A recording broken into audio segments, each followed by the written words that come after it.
The Exiled Jewel of Ilé is a captivating tale set in the vibrant Yoruba city of Ilé, where tradition and modernity coexist in harmony. The story follows Adun, a beautiful and kind-hearted young woman beloved by all, including Adun, a bright 9-year-old girl who looks up to Adun as a role model.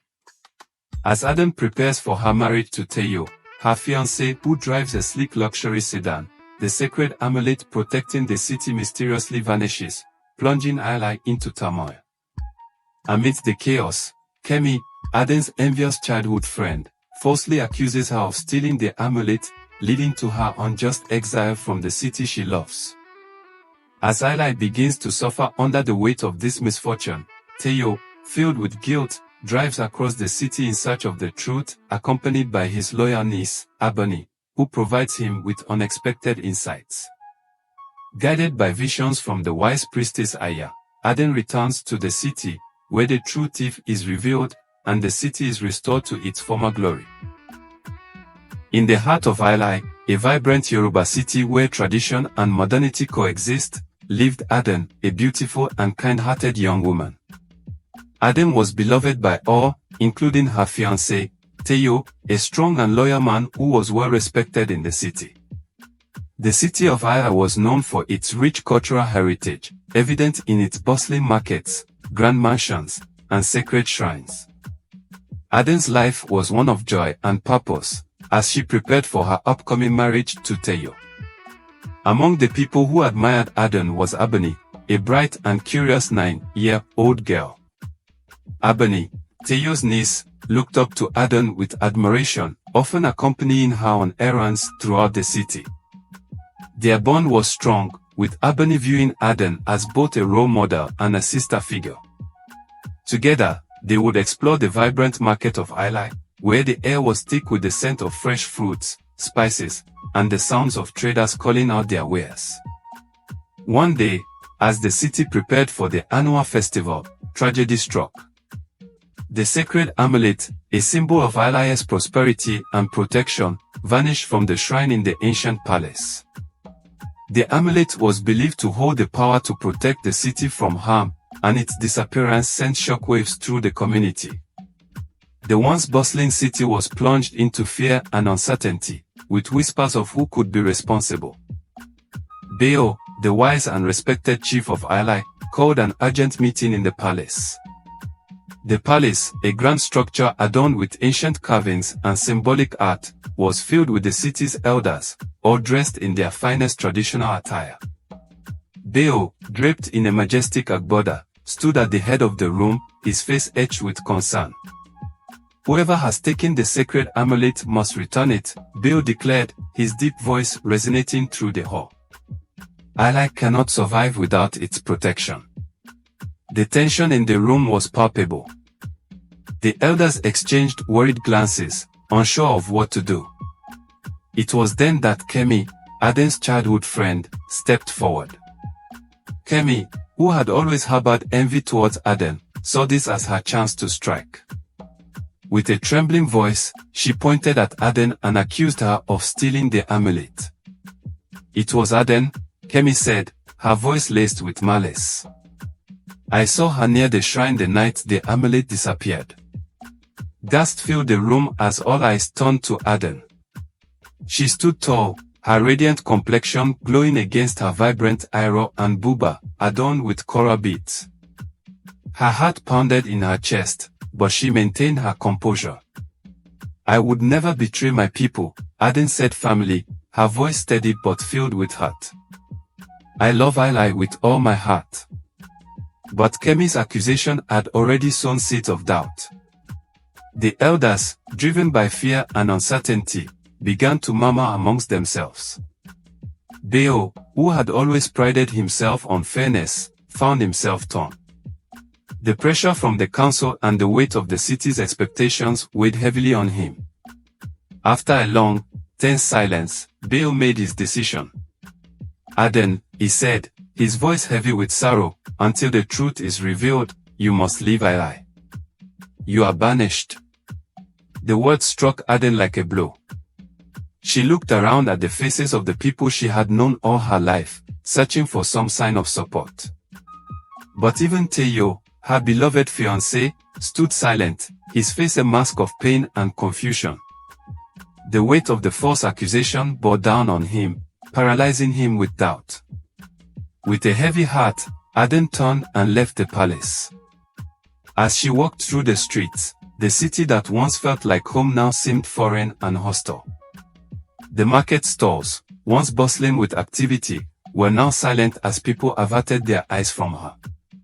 She walked past familiar faces, all of whom turned away, unwilling to meet her gaze. Ebony, watching from afar, felt a deep sadness but was too young to understand the full extent of the situation. Days turned into weeks as Adun wandered the outskirts of the city, her once bright spirit dimmed by the betrayal of those she loved.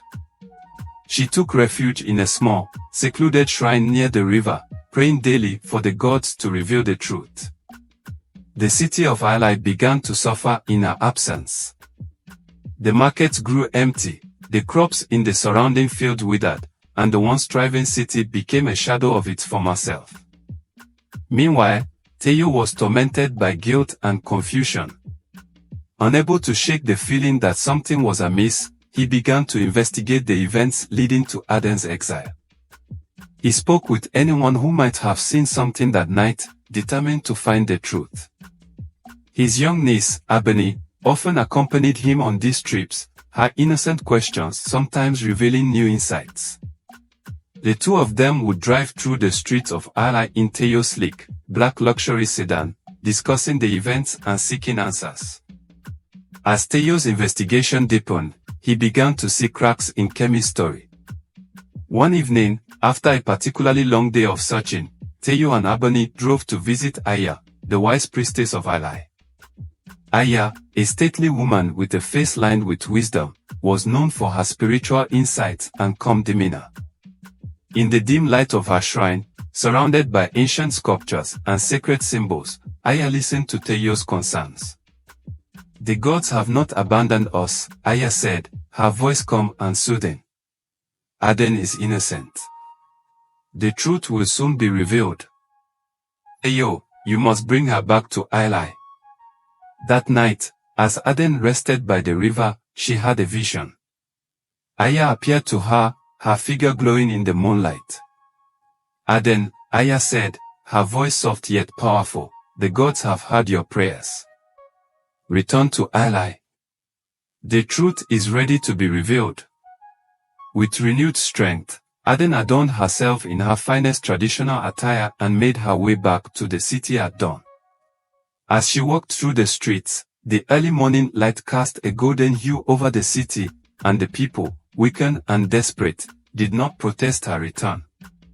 She marched straight to the palace, where Beo and the elders were in a heated discussion about the city's worsening condition. As she entered, the room fell silent. Aya, dressed in her flowing white robes, entered behind her, her presence commanding respect. "The gods have spoken," Aya announced, her voice firm and authoritative. "The true thief is among us." She turned her piercing gaze to Kemi, who began to tremble, her face drained of color. "Kemi," Aya called, her voice unwavering, "step forward." Kemi, now shaking uncontrollably, fell to her knees, tears streaming down her face. "Forgive me, my chief, my people," she cried, her voice breaking. "It was I who took the amulet. I couldn't bear to see Adun have everything, her beauty, her kindness, and Teyo's love. I thought if she were gone, I would have a chance.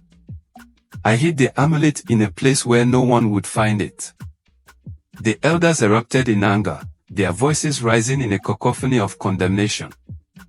But Beo, though deeply hurt by Kemi's betrayal, raised his hand to silence them.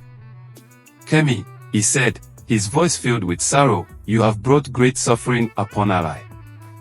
But it is not for us to judge. The gods will decide your fate." He then turned to Adun, his eyes brimming with regret. "Adun, I have wronged you deeply. We all have. Please, return to us and bring back the light to Ilé. Adun looked around at the faces of the elders, now filled with guilt and shame. She took a deep breath, her heart heavy yet resolute. "I forgive you all," she said softly, her voice carrying the weight of her experience. "But remember, trust, once broken, takes time to heal.